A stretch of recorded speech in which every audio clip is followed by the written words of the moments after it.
अस्सलाम वालेकुम स्टूडेंट। आज से हम एक नया चैप्टर स्टार्ट करने जा रहे हैं जो कि इन्वायरमेंट एंड हेल्थ नाम से किताब के अंदर मौजूद है, यानी कि माहौलियात और सेहत। जैसा कि हम जानते हैं स्टूडेंट कि हमारी ज़मीन या ऐसे कि ये कुर्रे अर्ज़, ये निज़ाम शमसी सोलर सिस्टम का एक ऐसा सिंगल प्लानट है जहाँ पर ज़िंदगी मौजूद है। और माहौली निज़ाम भी किस चीज़ से मिलकर बनता है स्टूडेंट? जानदार और गैर जानदार अज्जा और इन्हीं के बाहमी अमल से मिलकर ही माहौली निज़ाम तैयार होता है। जैसे कि आप तस्वीरों में देख सकते हैं, है ना स्टूडेंट, कि इसमें लिविंग चीज़ है, नॉन लिविंग चीज़ है और पेड़ पौधे, जानदार, सभी चीज़ें मिलकर के ये एक क्या कि निज़ाम को बनाते हैं, उसे माहौली निज़ाम कहते हैं। आपके सिलेबस में जो एज सच वो दिया है टॉपिक, उसको मैंने यहाँ पे आपके सामने कॉपी करके पेश कर दिया है। क्वेश्चन है एक तरह बना दिया है, यानी कि कभी कभी क्वेश्चन में एज सच यही उठा करके ही दे दिया जाता है क्या कि तबाही माहौल यानी फिज़िकल इन्वायरमेंट किसे कहते हैं, या फ़िज़ाई माहौल एटमॉस्फेरिक इन्वायरमेंट, इसके कंपोनेंट्स क्या क्या होते हैं तबाही माहौल के, और क्या क्या कौन से फैक्टर्स होते हैं जो इस पर असरअंदाज होते हैं, या उसके लक्ष्य भी कह दिया फैक्टर्स अफेक्टिंग, उसको और मतलब उसकी एक्सप्लेनेशन कर दिया, वजाहत कर दिया कि फैक्टर्स अफेक्टिंग फिजिकल एनवायरनमेंट, उसमें क्या है फिजिकल में जैसे केमिकल एंड बायोलॉजिकल कॉजेस।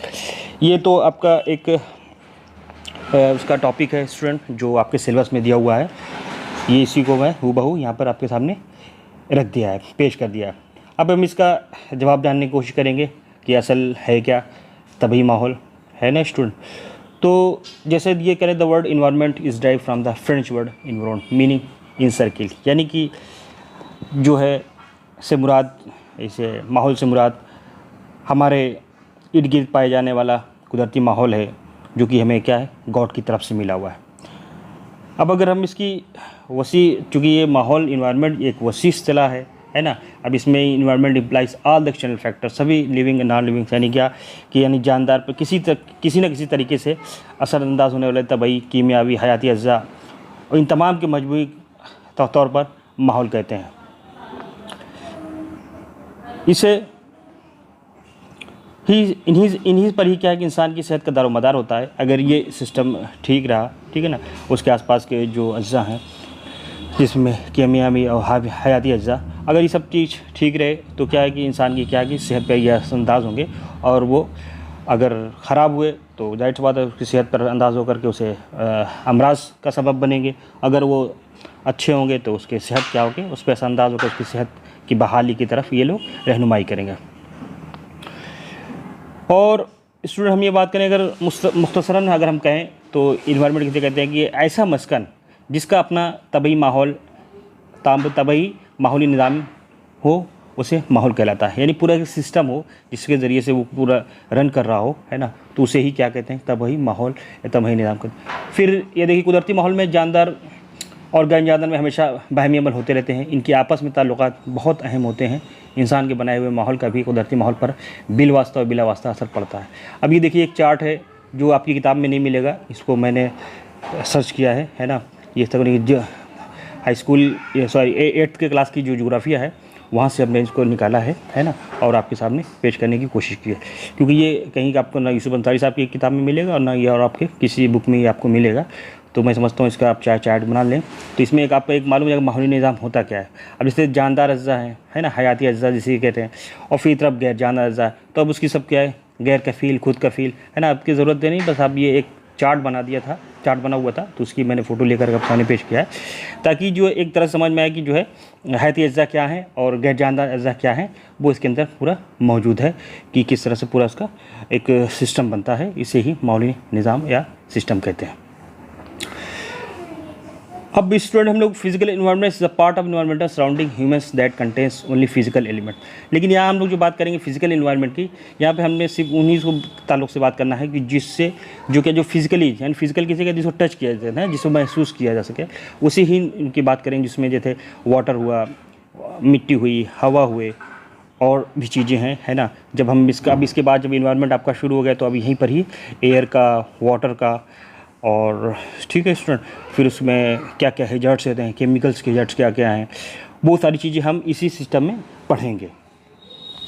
और फिर अब स्टूडेंट बात करते हैं इसमें कि दर्जाबंदी क्या है इसकी, है ना, क्लासिफाइड। तो उसमें फिज़िकल, बायोलॉजिकल और सोशल, ये 3 अज्जा उसके मिलके बनते हैं, जो कि मतलब उसके क्या एक तरह का ये कंपोनेंट है, जो कि एग्ज़ाम में भी आया था इससे पिछले साल के भी,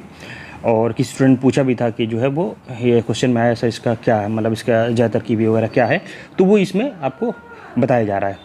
फिज़िकल में क्या क्या है स्टूडेंट, जैसे जानिए कि अज्जा वाटर है, एयर है, सॉइल है, हाउसिंग है, वेस्टेज, रेडिएशन एक्स्ट्रा। बायोलॉजिकल की बात करें, यानी ये सब फैक्टर है क्या, ये सब मौजूद हैं कुर्रे अर्थ पर, ठीक है ना। अभी अगर इनमें से ज़रा सा हेरफेर हुआ तो क्या है, वही चीज़ उसके इंसान के अमराज पैदा करने के सबब बनेंगे।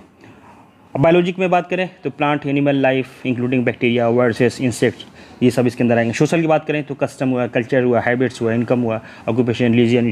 यानी ये भी क्या इंसान की सेहत पे असरअंदाज होते हैं। अगर ये सब चीज़ एक अपने इस क्या निज़ाम पर बरकरार रहेंगे तो क्या इंसान की सेहत होगी। अब कुछ डिफिनेशंस हैं, जैसे उसमें सैनिटेशन किसे कहते हैं, it is the science of safe gardening health, यानी कि जो कि इसी के अंदर में इस्तेमाल होगी, यानी क्या फिजिकल इन्वायरमेंट के अंदर में। दूसरी तारीफ़ क्या है डिफिनेशन इसके सैनिटेशन के, is a way of life, it is the quality of living that is express in the clean home, clean form, clean business, the clean neighbourhood and the clean community. इसी में आता है sanitation. अभी जो Covid का वो चल रहा है उसमें हर जगह आपको सैनिटाइज़र, है ना, सैनिटेशन किया कि नहीं किया, है ना, उस पर बहुत ज़्यादा तवज्जो दी जा रही है। तो इसलिए ज़रूरी है क्या कि यहाँ पे बैक्टीरिया, वायरस वगैरह क्या हो गया है वो ग्रो करते हैं, तो अब जब हम सैनिटाइज़ कर देंगे तो वो सब चीज़ें क्या होती हैं वहाँ से ख़त्म हो जाती हैं। जो इसीलिए कहा क्लीन होम, क्लीन फॉर्म, ये सब सभी चीज़ें के सैनिटेशन के इसमें आता है। ये क्या सब फिजिकल इन्वायरमेंट के अंडर में सब आएंगे। अब आगे हम लोग बात करते हैं स्टूडेंट की the term environmental sanitation has been defined WHO as the control of all those, है ना, factors in man's physical environment which exercise और में एक्सरसाइज है deleterious effect on his physical development, health and survival. यानी क्या कि अगर sanitation की बात करें, अगर इन्वायरमेंटल सैनिटेशन की बात करी जाए तो जो WHO ने उसका डिफिनेशन किया कि हर वो, है ना, फैक्टर्स या अवामिल जो कि क्या करें, किसी तरह से क्या इफेक्ट करें कि physical development and health and survival के, जो इंसानी जिस्मानी को, है ना, जो मादी जिस्म इंसान का उस पर असरअंदाज हो, और उसके फिर क्या कि जो उसकी सेहत हो उस पर, उसकी सर्वाइवल के, है ना, उसकी लाइफ को, ताकि वो क्या इम्प्रूव कर सके, बढ़ा सके। अब अगर इसकी कंपोनेंट्स की बात करें, अभी तो हम लोग उसका ऊपर पढ़ा था स्टूडेंट उसके बारे में क्लासिफिकेशन। अब हम कंपोनेंट की बात करें तो उसमें एक जगह उसी को ही क्लासिफिकेशन में भी आएगा, तो फिजिकल, बायोलॉजिकल, है ना, का ही जिक्र आएगा, सोशल का, और यहाँ अगर आएगा तो भी वही अंदर चीज़ रहेगा। फिजिकल में जैसे एयर, वाटर, सॉइल ऊपर बताया आपको, और फिर बायोलॉजिकल में, है ना, मैन, वायरस, माइक्रोबियल एजेंट्स, ये सब हो गए। चाहे सोशल में कल्चर, वैल्यूज़, ये भी इसकी क्या चाहिए, ये कंपोनेंट्स ऑफ इन्वायरमेंट कंपोनेंट्स अगर पूछा जाए तो आपको भी यही चीज़ लिखना है और उसकी वजाहत कर देना है। फिजिकल इन्वायरमेंट रिलेटेड फैक्टर, अब क्या क्या है जो है जो इंसानी जो जिस्म है ना, या जिस्मानी निज़ाम है ना, फिज़िकल तबई जो निज़ाम है उसके क्या क्या असरात हो सकते हैं जो उस पर असरअंदाज होंगे। जैसे उसमें फ़िज़िकल में क्या क्या चीज़ असरअंदाज हो सकती हैं, अगर फिज़िकल हम लिए तो इन्वायरमेंट में, जैसे इसमें एयर है, वाटर है, प्लांट्स है, एनिमल्स, है ना, ये सब चीज़ें क्या है कि इंसान पे natural resources that provide our basic needs and opportunities for the social and economic development. A clean healthy environment is important for the people's physical and emotional well-being। अगर यानी क्या कि अच्छा माहौल होगा तो क्या होगा कि इंसान अच्छे तरीके से, ठीक है, उसके सेहत पे असरअंदाज होंगे, फिर उसकी सेहत होगी, जब उसकी सेहत होगी तो क्या होगा कि फिर जो है वो इंसान अपने ज़िंदगी को, है ना, एक अच्छे ढंग से जी सकता है या जिएगा। लेकिन अगर इसमें जो फिजिकल इन्वायरमेंट में अगर दरअसल जैसे अब अभी गर्मी का मौसम है, अभी इसमें धूप निकलती है, ठीक है, अब धूप लगातार ही निकली रहे, ठीक है, तो उससे क्या है कि इंसान बिल्कुल गर्मी से परेशान रहेगा, उसे हर वक्त पसीना होगा, और उसके जो डेली के काम है वो भी नहीं होंगे, और उसकी सेहत पर भी असरअंदाज होंगे। तो अब ये क्या एक सब माहौल है, इस सिस्टम है ना, जो एक सिस्टम के साथ चल रहे हैं, अगर उनके अंदर वो एक तवाज़ुन बरकरार रहेगा तो फिर क्या है इंसान की सेहत भी बरकरार रहेगी, और इंसान अपने जो डेली रूटीन जो उसका वर्क है वो उसको अंजाम दे सकेगा। और फिर स्टूडेंट बात करेंगे फैक्टर्स, इसमें क्या क्या फैक्टर्स होते हैं कि फिजिकल इन्वायरमेंट जो कि सेहत पर असरअंदाज हो सकते हैं। उसके अंदर ये है कि एक्सटर्नल कंडीशन अगर देखा जाए तो, और माहौल है, इन्फ्लुएंसेस है, surroundings and affecting the growth and development of organism और कम्युनिटी ऑफ ऑर्गेनिज्म, ये सभी चीज़ें क्या है कि अगर अच्छा माहौल होगा तो इंसान क्या करेगा, उसका जो फिजिकली है, जो जिस्मानी है, उसका क्या तरह से ग्रो हो करेगा और वो फिर अपने हर चीज़ को अंजाम दे सकता है।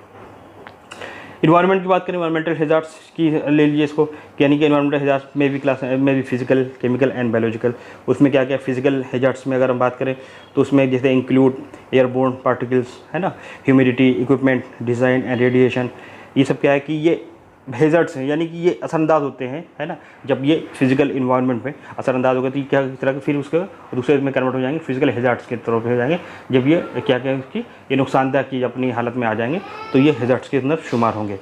जैसे एटम गैस से rises naturally from the earth and some time occur dangerous levels in the building and homes. ये एक तो नेचुरल, लेकिन कभी कभी क्या है कि बिल्डिंग वगैरह से भी ये राइज करती है, तो वो भी क्या गया सेहत के लिए मुज़िर असरात रखती है। अब केमिकल हैज़ार्ड्स की बात करें स्टूडेंट, जो किस तरह से अंदाज होगी, उसमें जो है जैसे कि unstable risk of human health, for example जैसे पेस्टिसाइड और केमिकल ज़्यादा इस्तेमाल किया जा रहा है, ठीक है, और जो ज़मीन को बिल्कुल तरह क्या कहते हैं गंदा कर दिया जा रहा है, जिसके नतीजे में क्या होगा कि जो जो ज़मीन का इकोसिस्टम है, ठीक है, उसका ख़राब होता जाएगा। उसके बाद ज़मीन की जो प्रोड्यूसिंग है ना, जहाँ से ज़मीन से बहुत सी चीज़ पैदावार होती हैं, उसमें भी इफेक्ट आ जाएगा अगर ज़्यादा केमिकल और पेस्टिसाइड्स वगैरह का इस्तेमाल किया जाएगा। इसकी मैं एग्जांपल तौर पे बताया कि categories of pesticide, herbicides and एक्सिसाइड, ये सब चीज़ें जो डालती है, अगर एक मिकदार में हो कि ठीक है आप ऐसे ही डाल रहे हैं कि ताकि जो है फिर ये पेड़ पौधों में कीड़े न लगे, है ना, फिर वो ग्रो कर सके, लेकिन उसके ज़्यादा इस्तेमाल किया जा रहा है ना, कि मतलब इसको प्रिजर्वेटिव तौर पर बहुत ज़्यादा दिन के इस्तेमाल किया जा रहा है, तो फिर क्या है उसके हैज़ार्ड हो सकते हैं, वही केमिकल वो हैज़ार्ड्स के में शुमार हो जाएगा। बायो हैज़ार्ड्स की बात करें, दीज आर लिविंग ऑर्गेनिज्म, है ना, और their product that are harmful to humans. ये ऐसे उसमें कौन उसमें जैसे वाटर बोर्न डिजीज़ हैं, है ना, बायोलॉजिकल हैज़ार्ड जो रहता है, that transmitted drinking water, examples are polio virus, hepatitis. अब ये अगर इसमें बायोलॉजिकल हैज़ार्ड में अगर पानी गंदा हो जाएगा, ठीक है, साफ पानी नहीं मिलेगा और इंसान ही अगर उसको गंदा कर देता है, ठीक है ना, कि किसी तरह से जहाँ से सीवर लाइन जा रही वहीं पर ही जो है वाटर की लाइन भी जा रही है, और या उसके आसपास किसी तरह से वाटर की जो लाइन बिछी है उसमें किसी तरह से मालूम है कि वो मतलब लीकेज हो गया और उसमें ध्यान नहीं दिया गया, तो क्या है कि सीवेज बगल जो गुजर रही है पाइप, वो उसका जो है गंदी चीज़ें उसमें पीने के वाटर में शामिल हो जाएंगी, तो उसी तरह की बीमारियाँ होंगी, जिससे जो है जैसे उन्होंने बताया कि हेपेटाइटिस वायरस हो या साल्मोनेला हुआ, HCL हुआ, कॉलरा, ये सब चीज़ें वाटर बोर्न चीज़ में आ जाएंगी, जिसके नतीजे में ये समझिए कि आप जो है बायोलॉजिकल हैज़ार्ड के अंडर में ये सब मिला करके आ जाएगा। अब फूड अगर बोर्न डिजीज़ की बात करें तो इसी बायोलॉजिकल हैज़ार्ड के अंदर है कि आता है, जैसे example of food borne agents, the bacteria salmonella हुआ है, एसिडोएंटेराइटिस, एक्सकोरिया, यानी कि अगर साफ़ सफाई ना हो, अच्छा पानी ना डाला गया पेड़ पौधों में, या अगर आप कोई खाने पीने की चीज़ लाए उसको साफ से सही से नहीं साफ किया, जब पानी भी साफ, तो एक तो जो फल फ्रूट आया घर में वो भी गंदा था, ठीक है, आप जो वाटर से धुलेंगे वो भी गंदा, तो जाहिर सी बात है कि इसी तरह से पूरी खाना नतीजा नहीं निकलेगा और फिर वो हैज़ार्ड का सबब बनेगा और इंसानी के जो हेल्थ सिस्टम है ना उससे इफेक्ट आएगा और इंसान बीमार हो जाएगा।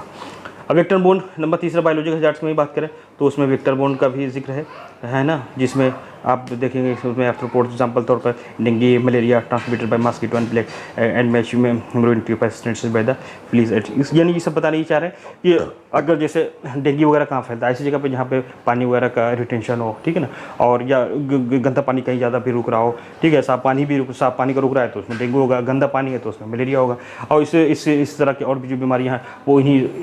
इन्हीं का सबब बनेंगी, जिसके नतीजे में क्या वो हैज़ार्ड्स में आ जाएंगे, जो बायोलॉजिकल हैज़ार्ड्स की कहलाएंगी। तो ये स्टूडेंट आपका एक मुख्तसर जो है वो लेक्चर है, ये कहिए कि आपका एक आंसर है, यानी जब आप आएगा तो आप इसको इसी तरह से बिल्कुल जो बताया, क्योंकि ये ज़्यादातर किताबों में मिला नहीं है ना, इसको मैंने